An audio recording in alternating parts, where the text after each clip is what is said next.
Welcome, everybody. I'm Kyle Hines, and I'll be hosting the Players Podcast, a GTM family production in partnership with the EuroLeague Players Association. I will be having in-depth conversations with current and former EuroLeague players about important topics that many athletes face on and off the basketball court. Stay tuned for more episodes. What's up, everybody? Welcome to another episode of the Players Podcast. Today, we have a very special guest, one of the up-and-coming stars of EuroLeague basketball, current Olympiacos Piraeus basketball player, my guy, Shaq McKissic. Shaq, what's up, man? How's everything?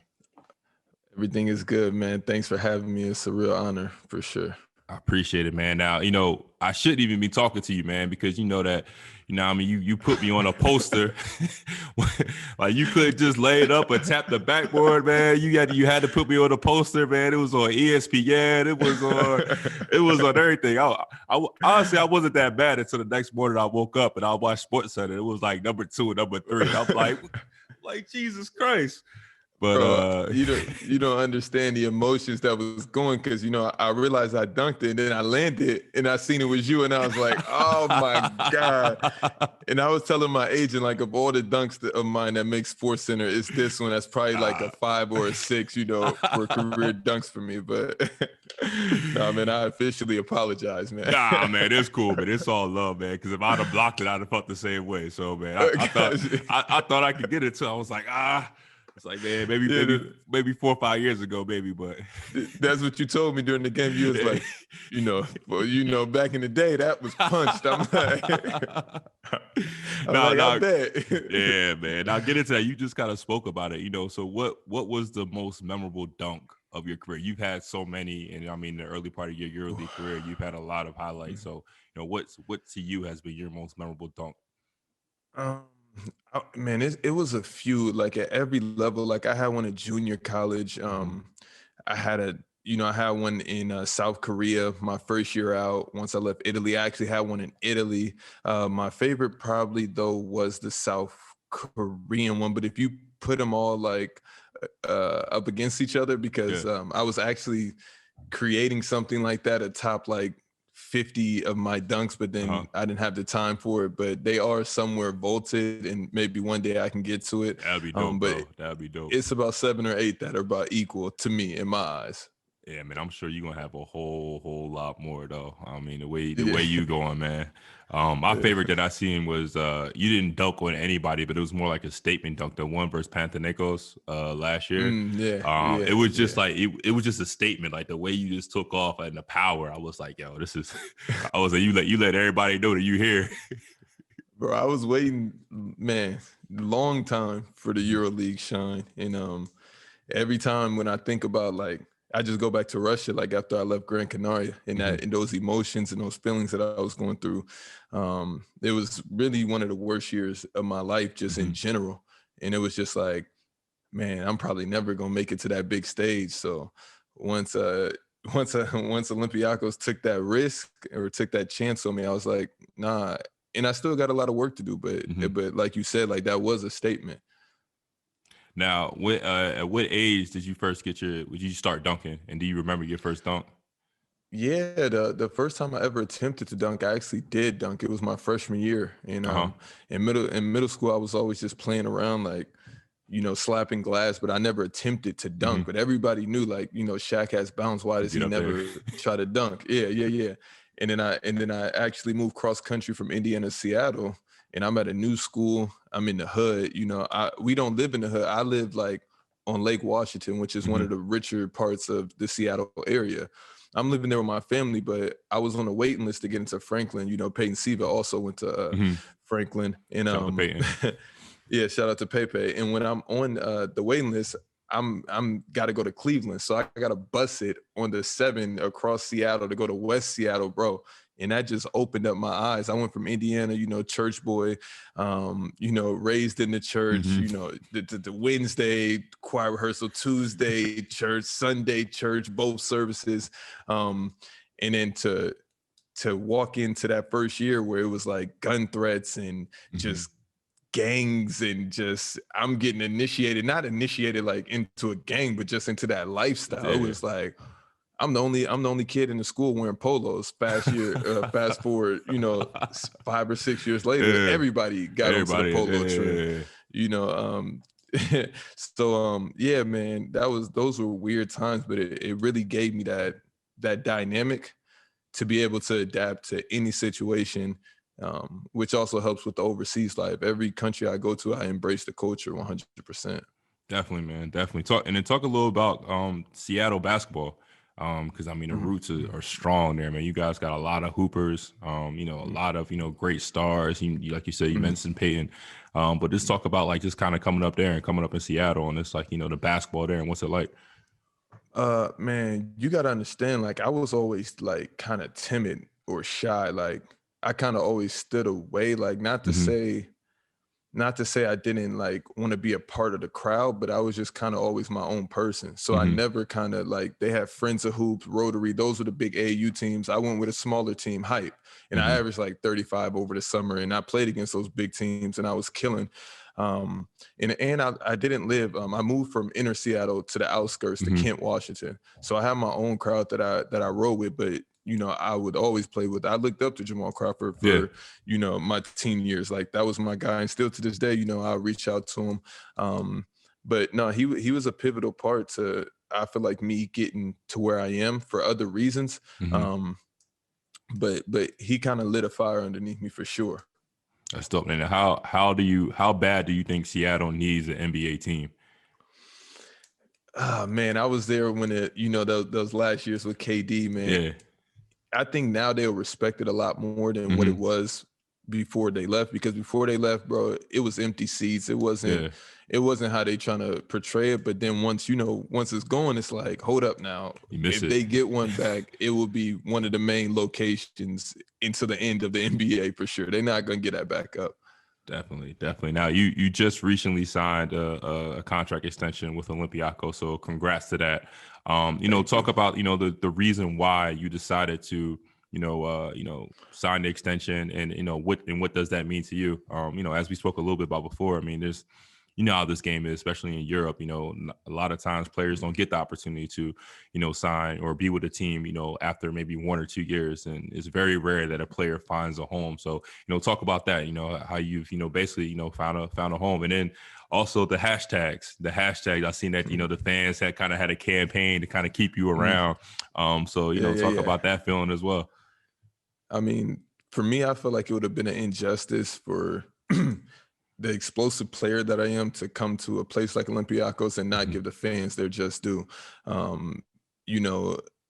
In recent years, I don't think, they've had a player with such explosion, or the EuroLeague, really, you got Williams, it's a few players, of course, but it's just like, I'm here in Olympiacos. This was my first chance. It feels like home. And it's just kind of where I want to be. It's like one of those experiences. Like, I don't know what any other EuroLeague team, I don't know what it's like to play for them. And I'm perfectly fine and, fit with this situation. It's like, I don't really care to find out about another team right now per se. And hopefully at the end of this 2 years, I can re-up again. It's wishful thinking, but it's like, why not? In the Renew McKissic hashtag, man, that was just something, bro. I just came home from work, from practice, and was like, what's good? Why am I getting all these notifications? Why you trending? And yeah. And then I was like, this is leverage, and I actually was trending at like number 2, and then I went to 3, and then back to 2, and I'm like, this is weird. But it was just leverage for me, and I think I just had to use that little piece. Like, I hate to say it, but I was like, thank you guys. I hope it happens, just because sometimes you gotta fight for what you want. Exactly. Now you spoke about it, like we said, with the Renew McKissic. Let's talk about the fans. Obviously, during this pandemic, we couldn't have the fans be at the arenas, and we all know how passionate the Gate 7 fans are there at Olympiacos. So talk about how they have embraced you, during your time there, over the year and a half that you've been there. I know they can't, be in the stadium. So they hit me up a lot on social media, on IG, and I take the time out to reply to about probably 90%, whether it's good, semi-good, frustrated. I'll be like, man, I get it. Like, me just replying to them is probably the highlight of their day. So I do go out of my way to, like everything. If they ask a question, I'll reply, just to have that accessibility, because I know they can't come to the stadium. And also, it also what a lot of people don't realize is if you get a force behind you, especially like the fans, it's better than not having it. And I'll just leave it at that. So, I could, and for what I do off the court, as far as branding myself, it's like that accessibility. People want to feel a part of something, and I do too. That's just human nature. Yeah. So, so shout out to the fans at Olympiacos. Shout out Gate 7, man. Hopefully next year things will be a lot different. What do you think is going to be like that first game when fans are able to be back and Gate 7 is rocking? Like, how's it going to feel? Oh man, I feel bad for the first team that comes in. Not even win or I hope it's not us, man. I hope it's not us. Yeah, win or lose, I'm just like, that type of atmosphere is crazy, and it's unfortunate because the guys, the Americans that came this year, they don't get to experience that. Right. But I was thrown into that. I kind of had a buffer with Maccabi. Their stadium there is a little bit lit too. Yeah. And I was at the beginning of COVID, so they had like 75% capacity, but it was still turned up in there. And then the next game was Pana, and then the game after Pana was Ephes sold out. And I'm like, okay, all right, so I got a season to catch my breath, but I know what I'm getting back into as well. Now you play with two, legendary, figures on your Olympiacos team, Yorgos Brindizis and, what everybody calls the European GOAT, Billy Vasilis Spanoulis. So what is it like to, to play with, such legendary figures, and, what have you learned from them during your time? Because I know I learned so much. I was right around your age when I came there, and learning every day from Billy, to see his work ethic. Even still now, I would imagine, at that, when he was, the top player in Europe, and I'm still would imagine that his work ethic's the same, and even with Yorgos, like, so what? Talk about being teammates with them, and also just learning from them every day. I mean, first things first, it's like the power of the mind is really like crazy, because I got to take it back to when I was literally at Arizona State, and I'm playing with these guys like on the video game, like on 2K. This is real, true story. I was a 2K head, so I was so good in 2K. When I would play random people, I'd be like, okay, I'm going to grab a EuroLeague team. So then I'm going through the EuroLeague rosters. Little did I know you was probably on the team too. I'm going through the EuroLeague rosters. I'm like, all right, let's see who rated the highest. I think they had them like a 91 overall, EuroLeague ratings. And they just had Billy, bro, and he did not miss. Yeah. And I'm like, who is this guy? So I Googled it. I'm like, Spanoulis. So I knew about Spanoulis, a long time. Really? And that was my first introduction to EuroLeague, actually, because, at ASU, I'm thinking NBA. I'm not going overseas, whatever. And then, so to fast forward these years later, even though he wasn't a part of the Pana victory last year, I just knew how much it meant. So it's like, once he finally came back this year, like you said, the work ethic, the no days off, the taking care of his body, like, it really is admirable. It's like, man, you still this late in your career, and you still treat it, you still treat it like, like you want to play forever.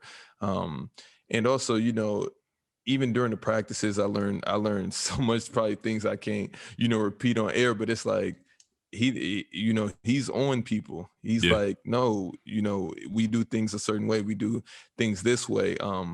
So I think just learning how to be a leader from Billy, or from, Spanoulis is one of the biggest things I learned from him. Yorgos is just like, bro, to me, like the way that he is, like, just offensively, like, he's really just an assassin to me. It's like poetry in motion, like, and I not, no knock to his D or anything like that. It's just his offense, for him to be doing this at such a high level and to be a part of the 3,000 point club, like, it makes me go home, and I text my brothers last night. I said, yo, if you let up on me this summer, like, I'm gonna be extremely angry, because I want to win a EuroLeague title, just because I see, like, how you get treated, like the reverence that they have for you if you do win one. Yeah, I mean, those guys are incredible. I mean, like Billy, like you said, to see him come in, even on his off days and still shooting, and even, in the weight room, and, he has five, 6 kids at home, but he's still in the gym, still working, still doing everything. I mean, it's it's incredible. I mean, he's probably one of my biggest role models. And like I said, him and Yorgos, I mean, I've been trying to been practicing this push shot for the last like 6-7 years every day, trying to get, I'm like, yo, if I get this down one day, it's going to help extend. I mean, give me an extra year or two. But I mean, those are my guys, man. Those are my guys. So shout out to them, man. Shout out to them. Definitely. That's it. No, for real. Now, EuroLeague put out this, I don't know if you see it, they recently put out this open, this table talk, you know, life overseas. And like you talked a little bit about before that you've experienced, you've been to, you know, Korea, you've been to Turkey, Italy, Russia, Spain, and now in Greece. You know, so, and one of the biggest things was like, you know, how foreign players, you know, as you know, as American, what are some of the positives and what are some of the, you know, most difficult moments that you have, you know, living overseas and playing overseas, you know, during your career? Man, to be honest, it's probably 90% positive for me, probably even higher, because same with me. For me, it's all, you know, it's all a mental game. Like I completely submerge myself into the atmosphere. Like I don't really get caught up in what's going on in America.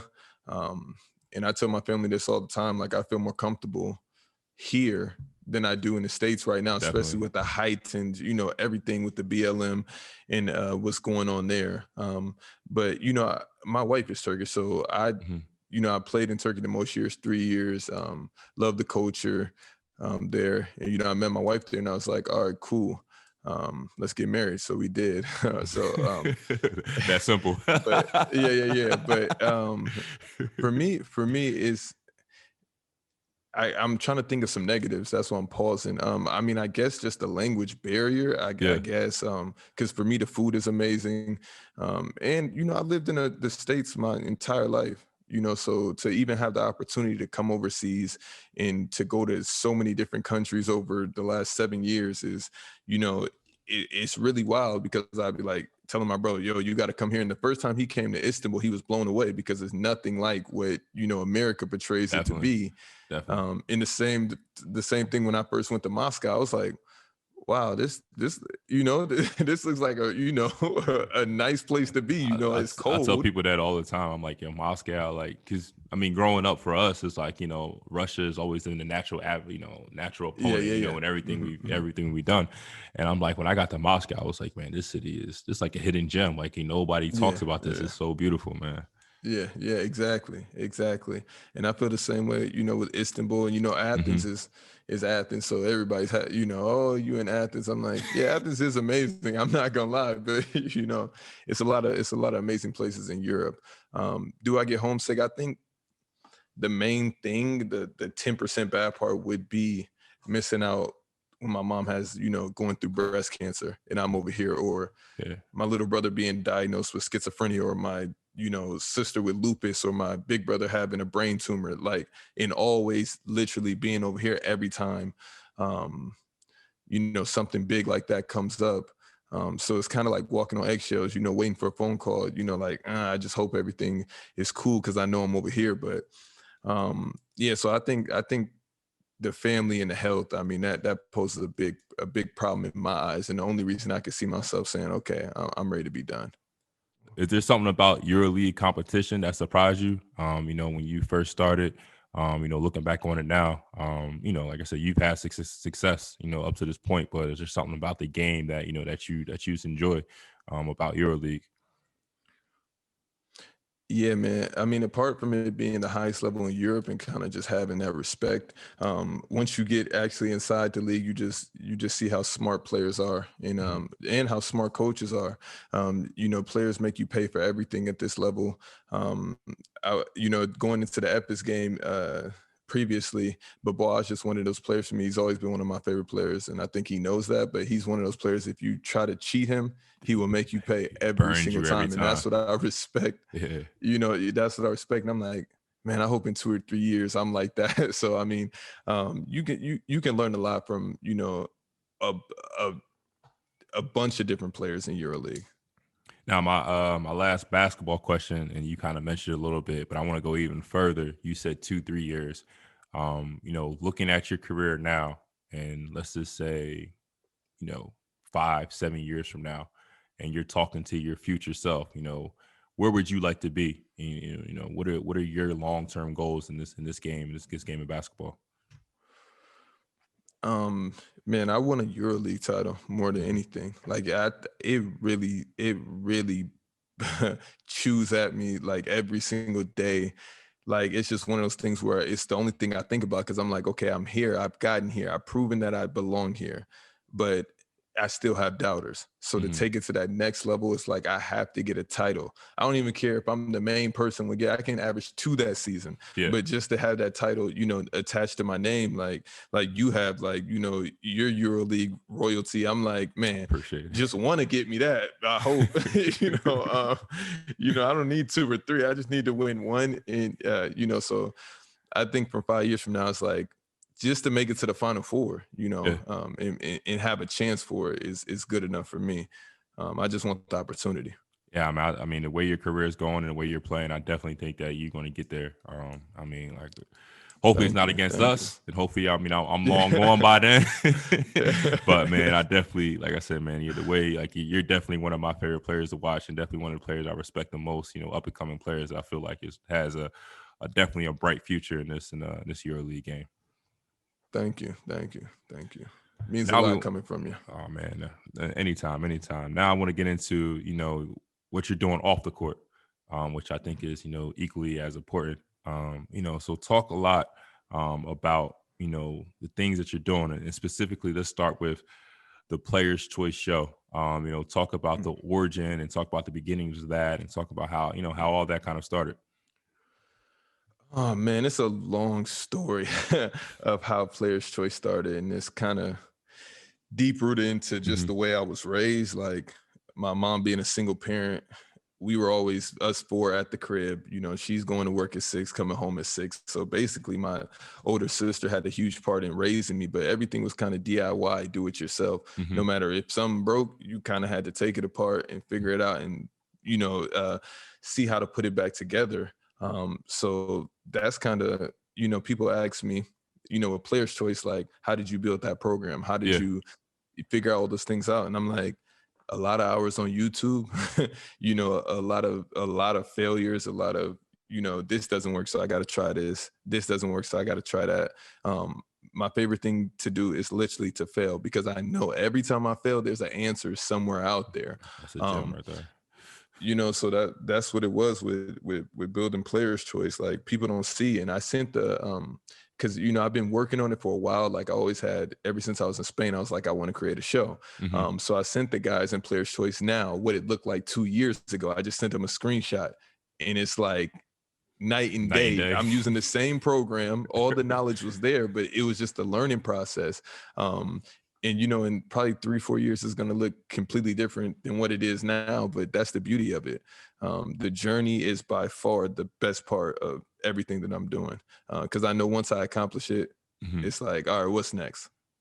How involved are you? I mean, you talked about it a little bit now, but how involved are you in the process? Like, are you actually, are you editing everything? Like, talk about like the behind the scenes work about, what actually goes through to you actually to produce an actual episode. Man, so for Players' Choice now, and I kind of brag or pat myself on the back because I can literally now just wake up on Sundays and put it all together if I wanted to, even though I don't do that process. But 2 months ago, it was literally the show ends that night. I'm already looking for topics to put on the next show, looking for, edits. I got to crop pictures. I got to come up with nifty titles. I got to think about new segments to make the show interesting, because it's on Twitch, so we get to interact with all of our fans. So it's like, it's one thing to pre-record, but it's another thing to actually be doing it live and kind of can't miss. That's a totally different talent, like totally different. In the first month, it was trash. Second month, it was trash. But I feel like now we're finally getting our feet under us to figuring out, okay, we got to just be a little bit more prepared. We got to take notes during the week and study a little bit more. So when it's our time, we know what we're talking about. But I got to edit everything. I actually went on Instagram a few times, and I was like, yo, does anybody know how to use Adobe After Effects or Premiere Pro or Photoshop? because I know how to use it. I just need a little minion to come up under me and just be like, okay, what do you need me to do? And thank God I found that guy. His name is George Crisp. He helps me a ton in developing the show, because I can just send him the topics. He boop, boop, boop, edits the videos, send them back to me. I plug them into the program, which we use as OBS, which stands for Open Broadcast System. That's what every Twitch user uses. And the reason I got so familiar with OBS is because I put my wife, I was like, hey, when we first met, you want to stream? And she said yes. So I had to learn the program for her. We had to learn it together. And she's now partnered on Twitch. She's doing her thing on there. So she streams every day. So it's like usually it's a family business. Yeah, but it's like it constantly got me online. Like, now I need a new laptop, because she's always on the PC, or she's like, now he's streaming now, so now I need a new laptop. So this summer, I'm pretty sure we're gonna get an amazing laptop. I'm looking forward to it. It's gonna be like Christmas. Now, you talked about it, and for those that haven't seen the show, it's a live interactive show. It's on every Sunday, 6 p.m.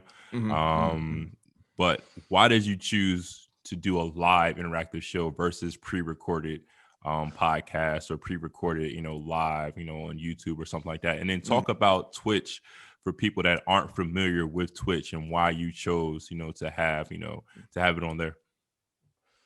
Man, I'm always trying to push the envelope. Like, every time, like, it started off like, okay, I'll first answer. The reason I chose live is just because everybody else is doing pre-recorded, and it's extremely difficult to find what we're doing this regularly. Like, it's 4 guys that are on key every Sunday. We're not missing any Sundays. We're bringing it. We have sponsors, Slam Dunk, shout out Slam Dunk, Cosmo Sports. They're the #1 sports retailer in Greece. So they're coming in, they're doing giveaways to drive attention to the show. So the partnership with them is amazing. I chose Twitch just because I feel like, for me, it's like Bitcoin. Like, people didn't understand Bitcoin. And I remember the first time I heard about Bitcoin, 6 years ago, I was nervous. But then by the time COVID hit and the price of Bitcoin went down to 4,000, I said, I know the moment to get in. I know. And it's the same thing with Twitch. Like, I sat there and I'm just like, it's something here. And a lot of people, like, when I present it to them, they don't understand it. Just because if people don't realize it, but IG Live is the next one out of here, because it's a way to interact, but it's not enough. Like, me doing a raffle or a shoe giveaway on IG Live versus me doing it on a, NBA niche basketball show on Twitch, where I get to interact and I get to say my opinions live in the chat, and the panelists are going to actually read some of my comments off or talk to me. You can't beat that interaction. And that's what people don't, they fail to realize. So I think I give it 1 or 2 years. In the next 1 or 2 years, Twitch is really going to catch on in a different way. And it may look different, or somebody's going to try to steal the idea and implement it onto their service. But live streaming is for sure the next wave, in my opinion. I think Twitch is it started off almost as like a niche kind of streaming, like, with video games and stuff like that. And amongst the video game community, it's huge. It's huge. But I think, like you said, now with live streaming, everything, especially now with COVID, with everybody being in the house and people looking for content, looking for stuff, looking for live streaming. Like, I believe you, 100%. I feel like, Twitch is definitely the new wave. Now, talk about some of your favorite segments and favorite topics on the show. For people that don't know, the show is with you and 3 other of your friends. And basically, I mean, the way it's kind of, I shouldn't say scripted, but the way it's kind of programmed is like, you guys are basically just talking about popular topics and popular things that are going on in sports, and also in culture too. But yeah, talk about, what has been your favorite show, as you've done so far, and what about your favorite topics and segments? The last episode, which is on Valentine's Day, I think is the favorite up to date, just because you got to understand, over 3 months, we have different segments. We have Beat the Dale. That's low key my favorite, because Dell, Sean and Dell are my guy. So I just love Dell. I love Dell's like New York opinion. How New Yorkers are, like they're so opinionated about everything. So I just love I just love that, man. No, for real. I played with Dale in Gaziantep, so what I picked up from him is he's very articulate. He reads something and he doesn't forget it. And I was like, okay, what can be a good segment for Dale? And it just so happened that over the summer during quarantine, it's this show called The Beast or something like that. And it's like, it's set up in a way where it's a guy, his IQ is like 130 or whatever it is. And he just knows things, and they just ask him questions and they have to try to beat him and answer more questions. So I was like, okay, how can we make this interesting? Dale, we ask him questions. He goes against the chat. The winner, gets points. So it just worked out perfectly. And Dale's like, I love it. So that's an amazing segment. We asked him 5 questions about whatever. And then the next one will have to be the Jay Awards. That's where we give Jay, who is the host of the show, he gets to ask us anything. The best invention from 1990 to 2000, the greatest movie of all time, the best sports movie. Bro, he can access anything. And then me, Dale, and Jordan, we all have to answer. And then he chooses the winner. And on the screen, you can see we all have trophies. Yeah, so the trophies. When you win, it just appears out of nowhere. It fades in, a little OBS trick. But the chat gets into it, man. It's for sure the fan favorite, the J Awards. And then we got a bunch of segments that we're trying out. You would never see the 5 or 6 or 7 that were completely just like, nah, we're never doing that again. And it was quite a few of those, but we're trying out new stuff literally every show. Well, the one I thought was really dope was the Who Wore It Better with the Mike Beasley joint. And then you put I seen it on Instagram, then I went back and I watched the episode and I was rolling on that one. That one was hilarious, man. No, man, the vulnerability, I think, is what makes the show so good, because being wrong pre-recorded versus being wrong live, or being clowned pre-recorded and be like, don't put that in, versus it just popping up and you not having a choice, it hits different. So I'm glad that I have the guys that I have, and it's amazing how I picked those 3 guys and it just works effortlessly. Yeah, I mean, because to have 4 people, you know what I'm saying? Like you said, especially live, and like the one thing I noticed the most was like the dynamic that you guys have. Like, it's natural, it's organic. And I mean, that's what I like. I think what I enjoyed about the show the most, like, just seeing you guys kind of flow and how you flow. And like I said, it's organic. There's nothing forced. So I mean, I think that's the kind of the coolest part.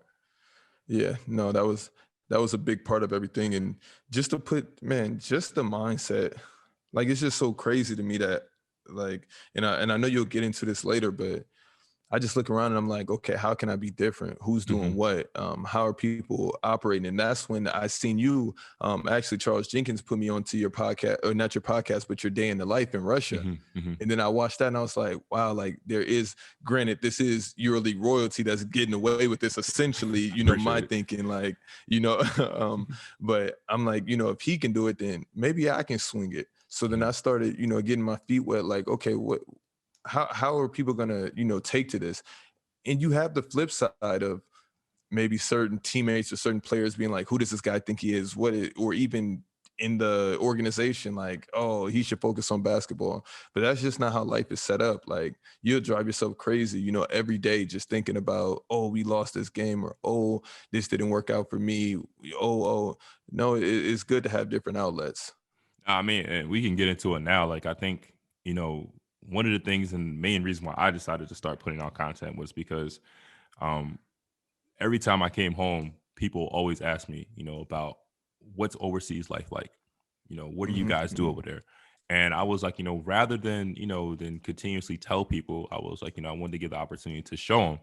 And I think, it's almost taboo. Over here, it's like we have to be focused only on basketball. They're like, it's just basketball. If you have your focus on anything else, a lot of times the teams or your agents or the media holds it against you.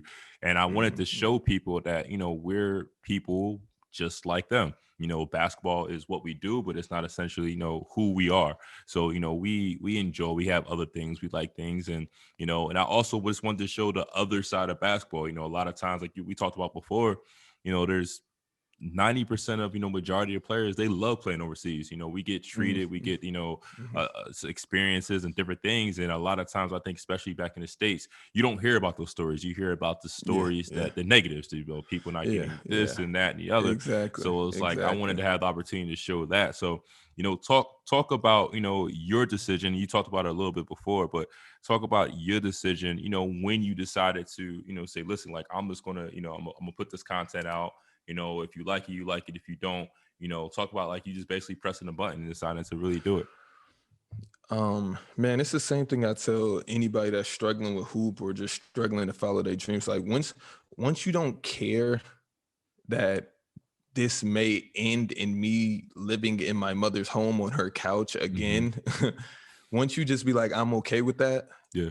Bro, everything really just changes in your life and it just transforms. Once you get that mindset of like, well, I could go back tomorrow and I'm gonna start something and it's gonna pop again, it's gonna be lit, it's gonna be that. And that's just my mindset. I'm like, okay, what's the worst that can happen? They can tell me to stop doing it. Legally, I don't know if they can. I don't know if that's a part of the contract, but I think, I think I'm good I've covered that base. So for me, it's just like, why not? If nobody else is going to do it, I can be the first to do it or the second to do it, in your case. And, I seen that you already kind of had the quarter with Hines, and then you came out with that show with where you were doing breakdowns on players. Yeah. And I was literally during quarantine with my trainer. We have one on Nando DeColo, and it's like it was edited, it was ready to go. And I seen that and I was like, oh no, okay, I'm getting warmer. Yeah, I'm getting warmer, but it's not quite. I'm not quite where I want to be. And I thank for all these things. I'm thankful for all these things happening because it lined up Player's Choice and just my vision of okay, where I'm at right now is like I want to build a multimedia company. Like like the BuzzFeeds, the Barstools, those guys. I'm like, if they can do it, I for sure can do it. That's just my mindset.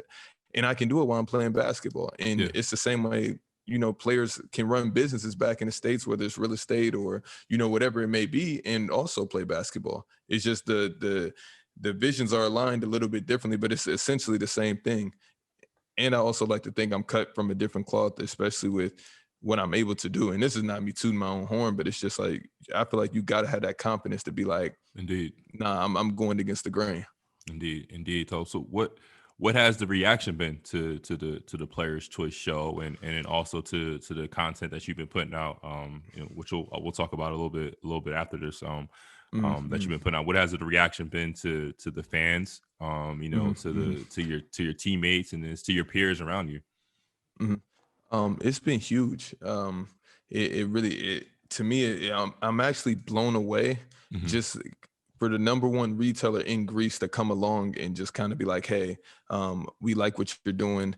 We're trying to be a part of it. It really just makes sense, especially to partner with them.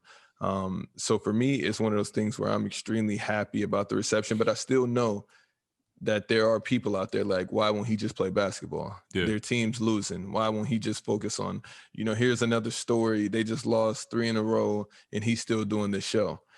And for them, I wonder what their escape is because, I don't say you should just be focused on this or that. Nah, man, this is life. This is real life, So, the reception, it has been overall good in my opinion.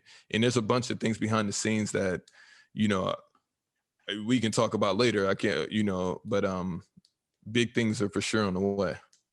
Now you spoke about it a little bit before, but I want you to see if you can, what is your overall vision, for the Player's Choice, show, your content.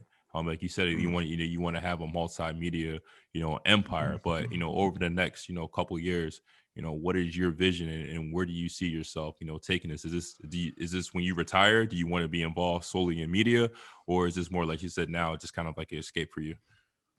You got to understand, if I could run it back, I would never have been on Player's Choice. But the fact that I don't know anybody else that can do it how I want it done, honestly, I'm the same way. Like, if for me, I really don't want to be doing the like podcast or hosting the podcast or hosting that stuff, and even like the the first docuseries we want to do. Like I wanted to do somebody else, but I was like, I guess, I have to be the one to jump out there and do it and make sure that it's just handled the right way. 1000%. And I think the biggest thing is, for me, people don't want to take that risk. They don't want to. Yeah. People are so afraid to get burned, but about the silliest things. For me, getting burned for however much money to put into my dream is much different than being burned for something that, like, this is something that I'm chasing. So for me, I'm like, I know I'm going to lose money. Yeah. I know I'm going to put money here. I know I'm going to believe in people. It's not going to work out. I'm going to buy cameras and lenses. It's not going to match. I'm going to buy the wrong lights. I'm going to get a computer and be like, why didn't I get the one that was $1,000 more that would have saved me time? But then I had to go back and, get it rebuilt, which is all has happened. But it's, like I said, it's the journey. It's the process. So for me, that's the funnest part. But to get back on track, I'm trying to think where I was at before I got into that moment. I was having a blast. I'm like, but no. I'll just follow it up with players, or just anybody in general has to kind of just take those risks and put themselves into those situations. Like I said, I didn't want to be on Player's Choice. If I had it my way, it wouldn't have been like that. But where I see myself is Player's Choice is already a blockbuster thing in my eyes. It'll only get better. Okay. The Twitch channel is called Smick77, and we're ultimately trying to turn it into a hosting channel to where, let's say, your Quarter with Hines, we come in there, it premieres for every Tuesday before it goes up onto your YouTube. So it's just regular content like a TV show. We are in talks. We have a podcast coming out. We're in talks with other people that are doing unique things, like music artists that just come on the channel and stream. They make beats for 2 hours. We're kind of all over the place, but we understand that this is the beginning, so we don't know how it's going to look. But where I see it is for sure $1 million buyouts, multi-million-dollar buyouts, 3, 4, 5 years down the road from just selling off multiple shows. That's just, and I know it's accessible and I know it can happen. It just got to be done right. For sure. There's going to be a lot of failing too. For sure. So. Sure. I mean, with everything, like you already said, that's the only way you learn. You have to first fail.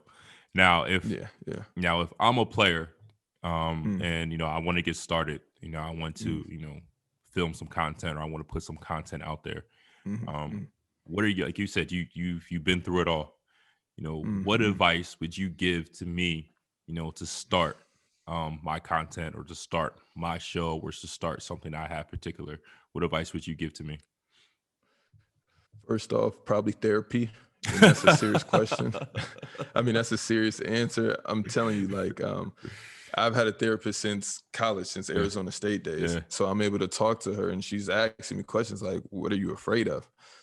So a lot of self-help books, a lot of self-help apps, a lot of meditation, because you literally have to zone out and not care about the opinions of others. And that's the hardest thing to do, especially in this day and age. It's extremely difficult when Twitter, Facebook, and IG run the world, because you're logging on and you're seeing a lot of fictional things, a lot of fake, BS. And then you're like, man, I'm so far behind, where actually, no, it just looks different right now. So, I mean, my advice, that would be the first start, is just to kind of find who you are and just be comfortable in your own skin. And that's with any creator. And secondly, it's going to look disgusting the first, however long, first year, first 2 years, maybe. You're learning something completely new, so it's not going to be perfect. But if you get a schedule and you just stick to that schedule, okay, every Monday I'm going to record myself. I'm going to get a GoPro, and I'm just going to carry it around, and I'm just going to film it. Then I'm going to hire an editor off Fiverr, and I'm making all this money. I'm overseas. I'm going to hire this editor off Fiverr, and I'm have him edit it for $75 a week. All my GoPro footage. It's so many hacks that I'm learning. Like, boy, I was killing myself trying to do everything myself, trying to edit my audio, doing all these things for $15. I can just have this guy who's a professional on Fiverr.com do it, or design my logo. It's just little things like that. But don't be afraid to ask for help. You got to YouTube a lot, but you just got to have the want to do it. And I think people know it's on the inside. It's that burning feeling like, man, I can barely sleep because I know how this has to be. So creators, are different. They want to create and they know it. It's not, I don't think creating is one of those things where it's just like, I'm about to do this today, and you never had a fire for it. Deep down, probably you've been maybe wanting to do this for 6-7 years, but now you're finally in the space to where you're up here and you're doing it with the highest level. You got a pod with EuroLeague, the quarter behind, and then you got a pod with the Player Association. So it's like, no, that I'm trying to get well, you have put me in those same, meetings. So I'm like, okay, all I had to do was just, reach out and just be like, yo, so thanks for extending that olive branch. But I just think people can't be scared, to be themselves, because it'd be a travesty to die, and not be able to accomplish that. Do you think that's the reason why a lot of players, especially players over here, don't put out content, don't put out stuff like that, even like, social media and stuff like that? Do you see that? Like, do you think that's the biggest reason why?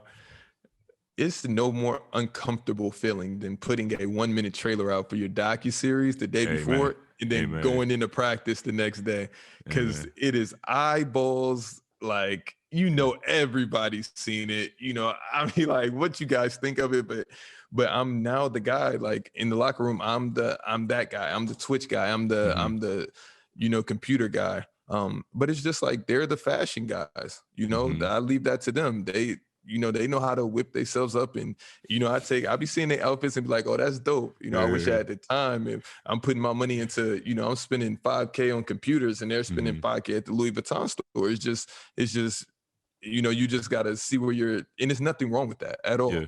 Like, if you love fashion, you love fashion. This is my fashion. I love to dress up my player's choice and make it look good. And, it costs a pretty penny, but it's worth it in the end. I feel the same way that they probably feel when they, put on a new outfit and they go out for the first time. It's the same thing. Now, do you see, personally, obviously in the States, player-led content, player-led creators has been something that's been, I would say growing over the past 5 years, with the, you have LeBron James spearheading it, rest in peace, Kobe Bryant, who was doing it. And now you see a bunch of different docuseries and different things, pop up. Do you think, and I think, with the likes of, yourself and, some other people that are doing some other, creative stuff, over here in Europe, but do you ever see it, the wave, catching over here in Europe, like the way it is as far as like athletes, driving content and, athlete-led content over here in Europe?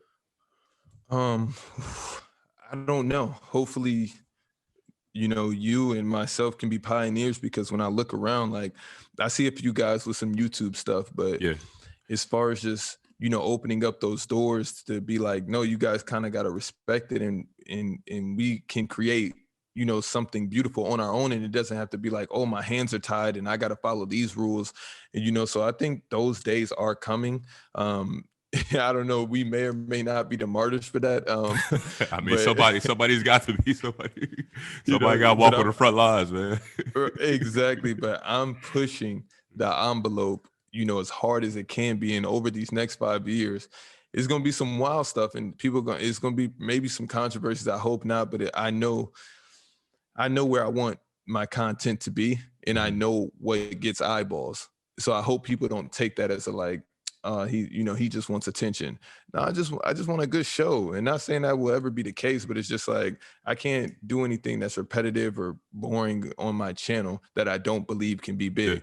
Now, if it's something else where I'll be like, I believe in a certain person, then okay, that's different. But, I think the envelope you will see pushed, at least out of me, like never before, for sure, over the next 2 to 3 years, with the ideas that are in my camp. And those guys are crazy, but it's like, hey man, you need crazy, man. You need crazy Exactly. in part of your group. That's one thing I learned.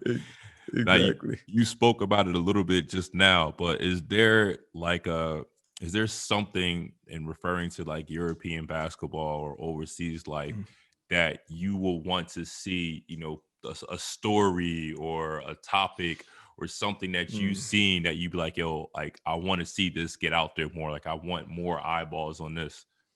Man, the problem now is I know multiple cameramen and crews that could direct the best Netflix series of EuroLeague basketball in season after season. It's just really the EuroLeague coming together with each team and being like, hey, cameras are going to follow you guys around, but it'll be the number one thing on Netflix from Europe because it's just so much that goes into, EuroLeague that people don't see. Well, that they do see, but they only see it in black and white. Yeah. They don't see it actually playing out in cinematic form across their screens. Because you see all these reality shows like, what is it?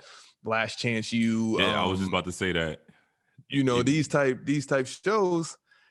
And if EuroLeague had one, it'd be like, oh, I can't even look away. Yeah, I was thinking all those lines too, and I mean they know this, but I kind of pitched it to EuroLeague too about like doing like a Hard Knocks, type of thing, with like like just having cameras and having people follow it. But I think sometimes we're still stuck in that kind of old school mentality where it's like they're like, oh, we don't want to give this secret away, we don't want to have these cameras, and I'm like, man, it'd just be dope just to kind of be transparency, man. Yes.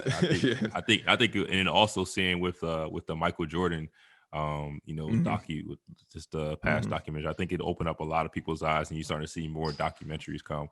I was telling Billy, I was like, man, you got to do something. I was like, I know Billy isn't the most like out there, but I was like, bro, like you got somebody's got to tell your story. That would be dope. Your story is incredible, man. So we gotta push Billy to do something, man. Okay, no, for sure. I'll bring it up to him tomorrow. Yeah, man, we gotta push Billy to do something. Now talk about your obviously we talked about the player's choice, but talk about your other content that you're producing on your channel. You have, I think there's 4 episodes where you kind of go behind the scenes of your life, as a basketball player in Olympiacos. You talk about the clothing line that you're trying to build, and all these other different things, which I think is super dope, that I think a lot of people don't get a chance to see. So talk about what goes in that, and also like why you decided to kind of do that as well. Man, I just know I got to tackle as many lanes, but once I finally seen how much go into a clothing line, it made me take a step back and say, okay, I gotta do it differently. I gotta be more methodical, like instead of just, but hooking up with Cosmo Sports was the best thing for me, because it's like, they're like, hey, we can have a meeting about some of your designs going up on our website, and we ship internationally. It makes sense, but that's a little bit down the road. But as far as the docuseries, man, that's just what I always wanted to start with. But then what I realized is, man, you really got to be on the same page with everything. It's a lot that goes into it. My cameraman wants to get after it more than I do right now, because I'm like, oh man, player's choice is so successful. In my eyes, I'm like, I got to put my focus over there. So, it's something that I think when COVID isn't here and we have the opportunity to go out and film a lot more, interesting things, like next season, it'll probably be much bigger than, or I'll put much more attention into it than I am now, which I'm guilty of. I probably should get back into that because the people love it. But I need them to love player's choice right now. So I'm like, this is all good. But yeah, man, it was a good stepping stone though, to get subscribers on YouTube, get a following there. So when I come out with these other shows, and it's so much stuff that is in the chamber, content for IG, just stories from my childhood, from being homeless to being in jail to being sleeping in cars and all of this stuff. Your story is incredible, bro. Your story is real, man. Your story is real. No. I mean, thank you, but it's just like people don't know the half of it. Like, it's like, it's one thing, and I often think back to, it. Man, it's just like you said, it's a lot that goes into it. It's a different type of edge when people have dreams and nightmares, but the only dreams and nightmares I have is me waking up thinking, God, I'm not in handcuffs, or having that trauma of So that's just kind of what keeps me driven. But yeah, man, so it's a lot of content revolving my life that will be hitting IG soon. I'll be anxious to see what the reception is to that, because that's a little bit more in your face. Twitch is, you got to swipe up to get there. You don't always got to go, but IG, you got to watch whether you like it or not. So that's going to be interesting for sure. All right, so I got a few more questions. I'm gonna let you get going. I know it's your off day, and I know you want to enjoy the time with you and your wife. So if you had, we both do content, we both do kind of on these interview, kind of type of segments. If you had one dream guest that you can have on the Players Choice show, who would it be? One athletic and one non-athletic.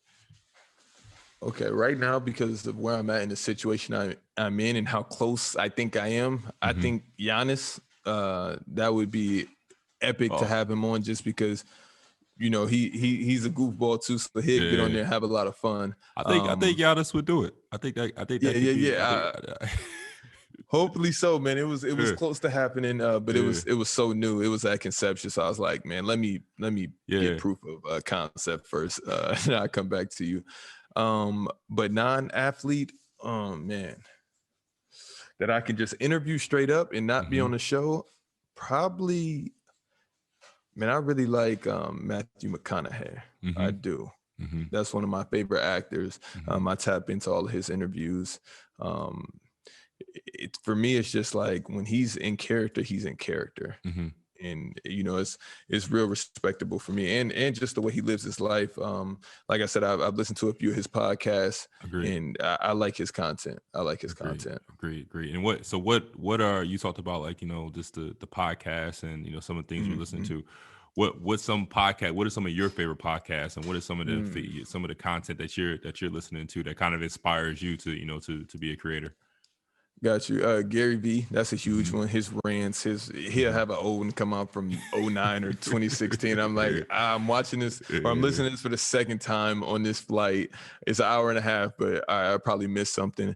Tim Ferriss, that's a guy that I look up to, man. The way that he interviews is unbelievable. It's unreal what he gets out of people. And that's kind of what we're doing right now. We have a podcast coming out called Only the Hungry. Okay. Our first guest was Switch Cultures. Our second one was Paul Fabritz. He's a trainer. They both have huge followings, but the stuff, like the stories and the insight, is crazy. And I'm like, God, I got to get this out to you guys because it's amazing. But yeah, man. So Tim Ferriss, he wrote the 20-hour work week, or the 40-hour work. I think it's the 20-hour work week, which is an amazing book. I read that many, many years ago. I probably should go back and read it. But there's this app that I want to put people onto. It's called Headway. It's $50 a year. But it just gives you books in 13, 14, 15-minute spans of all the good stuff. You may miss out on some stories, but you're going to get a lot more content. So I prefer this way of learning because I get to read more, and every day is something new tailored to your needs. And you can search any book on there, and it probably has a 15-minute breakdown, narrated, and you can read along with it. So Headway, that's an amazing tool for entrepreneurs. Okay, now give the people, the other creators, some tips or some tools that you use. Like I said, for our athlete creators out there that want to, get involved in this, this space. What are your preferred tools or your preferred methods, for some of the things? You don't gotta give away all the secrets, but what are some of your preferred, tools of the trade that you're using to get to record and produce and edit your shows? Number one is download or pay for first Adobe. They have a suite: Adobe Photoshop, Adobe After Effects, Adobe Premiere, and just download these tutorials. That it's a million of them on YouTube. You will learn day by day how to do things that you want to do visually that you thought were impossible, that are so accessible that it's not even funny. There's this website called Envato. You want to go there. That's where you download templates. That's how Players Choice looks the way it does, kind of. I just go there, download the template, tailor it to Players Choice needs, whether I'm switching up the font, the lettering, what it's saying. So the presentation is amazing for the show. Fiverr.com, Fiberr.com. That's a big one. That's a big one. Yeah, don't get caught up in, I can do this myself. Like, I taught myself Adobe, but this like 3-4 years of me knowing all of these Adobe programs. But in the beginning, I got caught up in the loop of, I can probably figure this out. If it's something I know I can't do, I'm going and paying for it every single time. And know that you're going to spend a lot of money for it to look the way that you want it to look. The same way businesses have to spend a lot of money for it to, to look the way they want it to look. But the return on investment for sure will work out as long as you stick with it. So those is kind of everything that I do in an eggshell, and to have a good team around you, get away from friends or teammates that aren't on your same wavelength off the court. I love to play 2K, but I had to stop playing 2K a few years ago just because I couldn't chase my dreams. So, and guys like to spend money on clothes and fashion. My money has to go to other places. So I think that's the biggest thing. You really got to eliminate everybody that is not for you in any type of way. It's a difference between associating with your teammates and being cordial, and everything is like, this, and no, just, bro, just keep to yourself, get a good team of 3 or 4 guys that are on the same path as you, and it'll work out 1,000%. Now we're going to go back to basketball. Tips to a younger player that wants to have a successful professional career. IQ and skills are everything. You have to study the game. You have to sit there literally, even if it's 2 or 3 hours a day. I get it, like, but if you're younger, you got all the time. I don't care who you watching, LeBron, MJ, just go on YouTube and just watch games and just be like, man, what were they thinking when they were doing that? Just because it helps, man, the mindset. Like, even when I'm watching players in EuroLeague, just in film sessions, I'd be like, man, they are really skilled. And that's the biggest thing that I know I have to learn this summer, is just become more skilled, develop a higher IQ, man. The athleticism was always there for me. Of course, you got to do, like, if you're a basketball player, you got to be in the gym. You know what you need to work on. But to help you, you really got to get your mental right, I think. Agreed. Last question, and this is the question that we ask all our guests. Favorite past and present EuroLeague player? Ooh, okay. Favorite past, just because this was like, for me, it was my first year playing in Turkey, but Bogdan Bogdanovic, when he was playing for Fenerbahce, I just always respected his game. And I'm like, yo, I know he's staying in the league, because I played against him, and I'm like, and also Luka, playing against Luka, like that was fun playing against him in Spain. I played against him 3 times, and it was always like, wow, this kid has got it. In favorite present player, present player would probably be, let me think. I don't want to say Bobois, but I really like Bobois, and I've liked him. I've loved this game for years, man. So shout out Bobois, I think. Yeah, shout out. And also your man over there that was at Oldie last year, Punter. Yeah, KP. Punter. Yeah. KP. Yep. Heard a lot about him. I'm around a lot of New York guys, so I learned a lot about KP over the last year. Yeah, KP. KP's in that same stratosphere as you, man. He has a big up and coming, Europe. He's a savage, career, man. He's a savage. So I'm pretty sure we have a lot of battles over the years. Definitely, man. Man. Hopefully, I'll be able to be here front row for all of them. Yeah. All right, man. Before we get out of here, man, let everybody know, where they can find you. Shout out your channels and everything, man. Let people know, because that's one of the big reasons why I wanted to do this, man. I feel like you, like I said, man, you're a pioneer. I love the way that you're moving, the culture, moving, everything forward.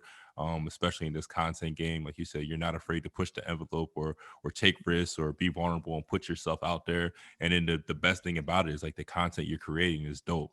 It'd be different if it wasn't high quality content. So I believe that, people need to see what you're doing, and people need to hear what you're doing, because I think people will really, really love it. And I think people will really, really be in tune. So, shout out what you're doing, man.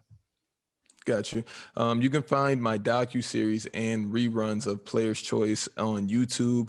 I think it's www.youtube.com/c/SMCK77, SMCK77, or you can just YouTube Shaq McKissic, and I'm pretty sure the channel will pop up. On Twitch, it is twitch.tv/SMCK77. On IG, it's SMCK40, and you can go there and in my bio, click on my link tree and get everything that you need, and some, probably more than what you were expecting. But yeah, man, thank you again. Like the first time that I reached out to you, I love what you're doing. I'm curious to see what you do next. I'm sure we will probably have some collaborations in the future. Bro. Definitely. Yeah, man, I'm interested to see us push the envelope. Hopefully we don't become martyrs and we can be trailblazers. Definitely, man. Like I said, we definitely gonna, have some collaborative things and collaborative opportunities, not only amongst ourselves, but hopefully other, bring some other players and, along with us, and we can, really expound on this, European overseas basketball thing that we're trying to make bigger and try to let more people see more eyes on, man. But I appreciate you, man. Appreciate you taking the time. And I look forward to, get a chance to talking to you, and best of luck on the rest of the season. Thank you. We'll be talking to each other soon.